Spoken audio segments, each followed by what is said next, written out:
എന്നാൽ വിശുദ്ധ യോഹന്നാന്റെ സുവിശേഷം 4-ാം അധ്യായത്തിലെ പ്രധാന കഥാപാത്രങ്ങളായ യേശുക്രിസ്തുവിനെയും ശമരിയക്കാരത്തി സ്ത്രീയെയും ആസ്പദമാക്കി കുമാരനാശാൻ രചിച്ച ചണ്ടാല ഭിക്ഷുകി എന്ന കവിത പ്രചുര പ്രചാരം നേടിയിട്ടുണ്ട്. ശമരിയ പട്ടണത്തിൽ സുഖാർ എന്ന സ്ഥലത്ത് ഒരു ശമരിയ സ്ത്രീ വെള്ളം കോരുവാൻ വന്നു. വഴി നടന്ന് ക്ഷീണിച്ച യേശു ക്ഷീണം അകറ്റുവാനായി ആ സ്ത്രീയോട് ദാഹജലം ചോദിച്ചു. താൻ അധകൃതയായ സ്ത്രീയാണെന്നും തന്റെ കയ്യിൽ നിന്നും വെള്ളം കുടിക്കുന്നത് തെറ്റല്ലേ എന്നും ആ സ്ത്രീ യേശുവിനോട് ചോദിക്കുന്നു. എന്നാൽ സമത്വത്തിന്റെ സന്ദേശം ക്രിസ്തുദേവൻ ഇവിടെ പകരുന്നതാണ് ഈ സംഗീത ശില്പത്തിന്റെ ഇതിവൃത്തം. നമുക്ക് ശ്രദ്ധിക്കാം. യേശു ശമരിയ സ്ത്രീയും.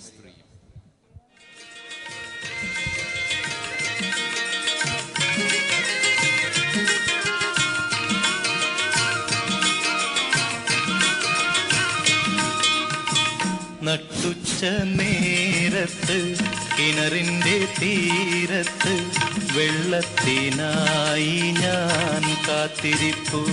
നാരി ഒരു പാത്രം ദാഹജലം നീ എനിക്കു നൽകൂ. അയ്യയ്യോ നീയൊരു യൂതൻ, ഞാൻ ഇന്നൊരു ശമരായത്തി.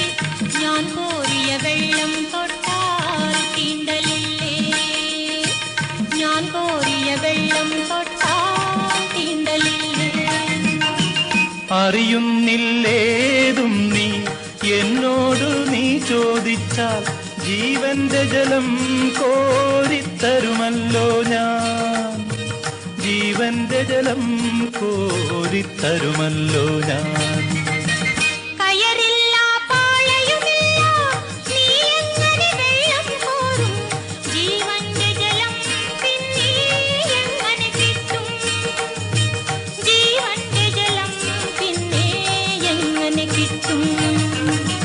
ഞാൻ നൽകും നിത്യജലം നീ വിശ്വാസം എന്നു കുടിച്ചാൽ നാരി നിനക്കൊരു നാളും ദാഹിക്കില്ല.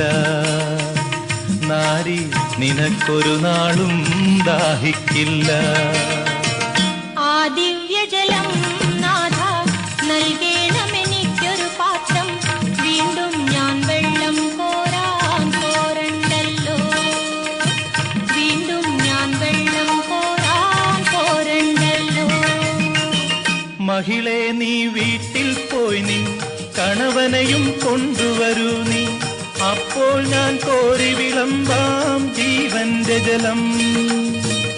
അപ്പോൾ ഞാൻ കോരി വിളമ്പാം ജീവന്റെ ജലം. ഗുരുവേ നീ കോപിക്കരുതേ, വീട്ടിൽ ഞാൻ എന്തിനു പോകാൻ? ഇല്ലില്ല സത്യമെനിക്കു ഭർത്താവില്ല. ഇല്ലില്ല സത്യമെനിക്കു ഭർത്താവില്ല. നീ ചൊന്നതു സത്യം തന്നെ, കണവന്മാരഞ്ചുണ്ടായി. ഇപ്പോഴുള്ളവനോ നിന്റെ ഭർത്താവല്ല. ഇപ്പോഴുള്ളവനോ നിന്റെ ഭർത്താവല്ല. നിന്നിതമെൻ ജീവചരിത്രം നീയങ്ങനെ സർവമറിഞ്ഞു. ദൈവകരം തെളിവായി നിന്നിൽ കാണുന്നു ഞാൻ. ദൈവകരം തെളിവായി നിന്നിൽ കാണുന്നു ഞാൻ. മകളെ നീ ശങ്കിക്കണ്ട, ദൈവത്തിൻ പുത്രൻ തന്നെ നിൻ മുൻപിൽ നിൽക്കുന്നു, നീ അറിഞ്ഞുകൊള്ളുക. നിൻ മുൻപിൽ നിൽക്കുന്നു, നീ അറിഞ്ഞുകൊള്ളുക.